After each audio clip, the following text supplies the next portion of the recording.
Hello friends, 29 अप्रैल 2022 को शनिदेव अपना राशि परिवर्तन करके मकर राशि से कुंभ राशि में प्रवेश कर जाएंगे, जो नंबर 11 की राशि होती है। तो आइए देखते हैं मेष लगन या एरीज असेंडेंट के लिए इसका क्या प्रभाव आएगा। मेरी साइड में मेष लगन की कुंडली है, जिसमें नंबर 1 लग्न में सबसे ऊपर बीचों बीच लिखा होता है। तो यदि आपकी जन्म कुंडली में नंबर 1 यहाँ लिखा है तो ये वीडियो आपके लिए एप्लीकेबल है।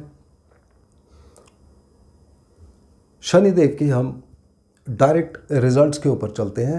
रिजल्ट्स हमें 3 तरह से देखने होते हैं। पहला, शनिदेव जिस भी भाव में स्थापित हैं, यहाँ 11वें भाव में स्थापित है, उसके क्या रिजल्ट्स आएंगे, उनकी दृष्टि के क्या रिजल्ट्स आएंगे, और वो किसके नक्षत्र में बैठे हैं उस ग्रह के क्या रिजल्ट्स आएंगे। तो मैं तीनों तरह के रिजल्ट्स कवर करूँगा दिसंबर 2022 तक। और इसके साथ ही सारे रिजल्ट्स, चूँकि शनिदेव एक स्लो मूविंग प्लैनेट है, 2.5 साल तक एक ही राशि में रहते हैं, तो 2.5 साल तक सेम रिजल्ट तो आ नहीं सकते। कुछ और रिजल्ट्स भी आएंगे, कुछ उतार चढ़ाव ज़िंदगी में होंगे। छोटे पीरियड्स, छोटे छोटे जो पीरियड चलते रहते हैं उनमें उतार चढ़ाव अवश्य रहते हैं। तो वो पीरियड्स भी मैं कवर करूँगा और सभी के मैं आपको उपाय बताता जाऊँगा, जिससे इन सब पीरियड्स का आप मैक्सिमम बेनिफिट उठा सकें। तो शनिदेव की जब हम प्लेसमेंट देखते हैं तो 11वें भाव में, इच्छा पूर्ति के भाव में बैठे हैं, प्रॉफिट गेन्स, हर तरह का लाभ उस भाव में बैठे हैं। तो ये एक बहुत अच्छी प्लेसमेंट है। और प्रोफेशन के भाव के मालिक हैं, तो हमको प्रोफेशन में बेटरमेंट, नौकरी में प्रमोशन, स्टेटस का बढ़ना, पब्लिक में मान सम्मान मिलना, वेलफेयर में रुचि, लोगों की सहायता करना और उससे इज्जत पाना, नए दोस्त बनाना, ये सारे इफ़ेक्ट्स शनिदेव आपको देंगे। शनिदेव के और अच्छे प्रभाव के लिए, जब तक शनिदेव आपकी कुंडली में यहाँ पर हैं या इस भाव में भी हैं, तब तक आप मछलियों को खाना खिलाइए, उससे आपको लाभ होगा। शनिदेव की दृष्टि क्रूर मानी जाती है और यहाँ पर शनिदेव इस साल में मंगल देवता के नक्षत्र में हैं। और शनिदेव की तीसरी दृष्टि लग्न पर है और 10वीं दृष्टि 8वें भाव पर है। ये दोनों राशि मंगल देवता की ही राशि होती है। तो हम मंगल देवता के रिजल्ट्स में जो डिस्कस करेंगे वो इफेक्ट आएंगे। 7वीं दृष्टि 5वें भाव पर है, जो हमारी संतान प्राप्ति, इन्वेस्टमेंट्स, लव अफेयर का है। तो यहाँ पर शनिदेव की दृष्टि क्रूर होती है, तो यहाँ पर ये डिलेज या रिजल्ट्स को स्लो कर सकते हैं। इन सब चीज़ों के बारे में शनिदेव जो मंगल देव के नक्षत्र में बैठे हैं, मंगल देव लग्नेश हैं, ये मंगल देव को एक एनर्जी देंगे और इस प्रभाव में आपको पैतृक धन का लाभ हो सकता है। फैक्ट्री प्रोडक्शन में जुड़े हुए लोगों को फ़ायदा होगा।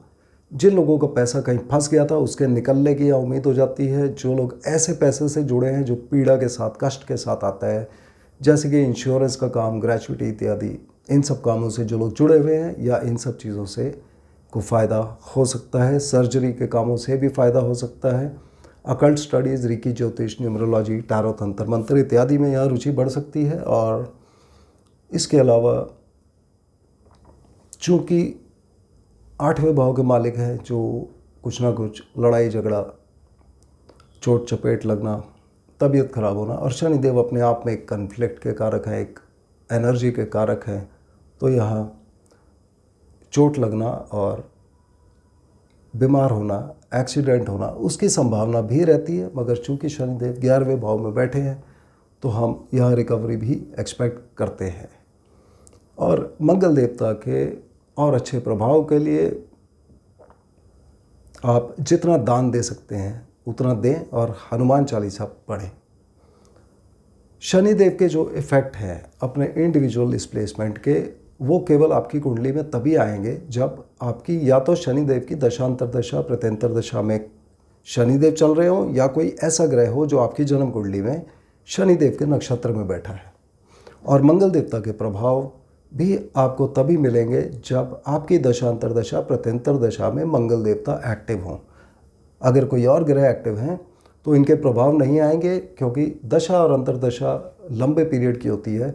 मगर प्रत्यंतर दशा जो छोटी होती है, जब तक शनिदेव 2.5 साल एक ही घर में हैं, तो सारे प्लैनेट प्रत्यंतर दशा में तो एक आध बार आ ही जाएंगे। तो अब हम जब इनके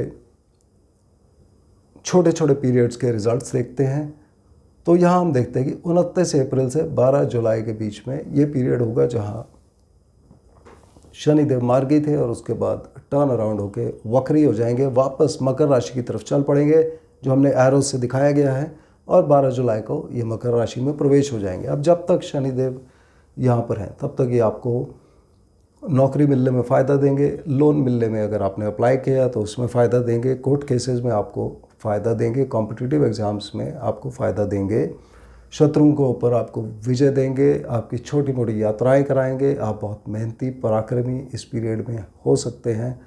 आपको अपने भाइयों से, पड़ोसियों से, नेबर से, नीचे वर्कर से आपको यहाँ फ़ायदा हो सकता है। मगर इसके साथ ही ये आपको कुछ स्वास्थ्य संबंधी प्रॉब्लम भी दे सकते हैं, जैसे आपके दांतों में प्रॉब्लम आ सकती है या नर्वस सिस्टम में प्रॉब्लम आ सकती है। और इस पीरियड में और अच्छे रिजल्ट्स पाने के लिए आप पक्षियों को खुले मैदान में दाना दीजिए, उससे आपको लाभ होगा। 12 जुलाई से 13 अगस्त का पीरियड है जहां पर हम एक बार फिर अच्छे रिजल्ट्स एक्सपेक्ट करते हैं। आपका स्टेटस बढ़ना, आपके प्रोफेशन में इम्प्रूवमेंट, आपको प्रमोशन मिलना इत्यादि के रिजल्ट्स यहाँ पर हम अच्छे एक्सपेक्ट करते हैं। और उसके लिए मछलियों को जो आप दाना खिला रहे हैं वो और अधिक यहाँ पर हेल्प करेगा। 13 अगस्त से लेकर 6 सितंबर के बीच में शनिदेव आपको यात्राएं कराएंगे, लंबी यात्राएं होंगी, फॉरेन ट्रिप हो सकता है, फॉरेन सेटलमेंट भी करवा सकते हैं। जो लोग भी विदेश से जुड़ा कुछ भी काम कर रहे हैं उनको यहाँ पर फ़ायदा हो सकता है, एक्सपोर्ट इंपोर्ट, MNC इत्यादि से।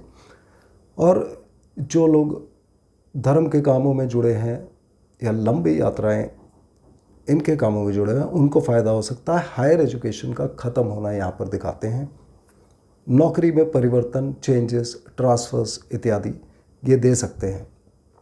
और इसके अलावा जो लोग ऐसी जगह काम कर रहे हैं जहाँ अकेले रह के काम करते हैं, नॉर्मल पब्लिक से नहीं मिलते हैं, जैसे जेल, पागल खाना, रिसर्च लैबोरेटरीज़, इन सब जगहों पे जो काम कर रहे हैं उनको वहाँ पर फ़ायदा होगा।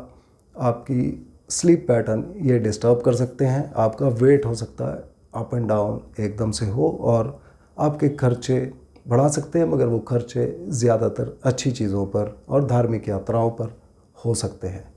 और इस पीरियड में और बेनिफिट लेने के लिए, क्योंकि ये हायर एजुकेशन की कंप्लीशन भी दिखाता है और जॉब में चेंजेस, ट्रांसफ़र्स जिनका हम बेनिफिट उठाना चाहते हैं वो भी दिखाता है, तो इस पीरियड में आप ब्राह्मणों की या पुजारी या प्रीस्ट कोई भी जो होता है उनकी आप सेवा करें, उनको कुछ पैसा थर्सडेज को दान देते रहें।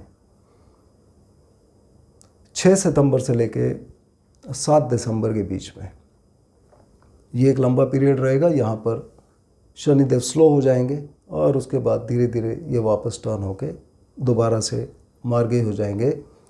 तो इस पीरियड के अंदर इनके जो भी रिज़ल्ट्स आएंगे वो आपकी कुंडली में जहाँ भी राहु देवता प्लेस्ड है उसके ऊपर डिपेंड करेंगे।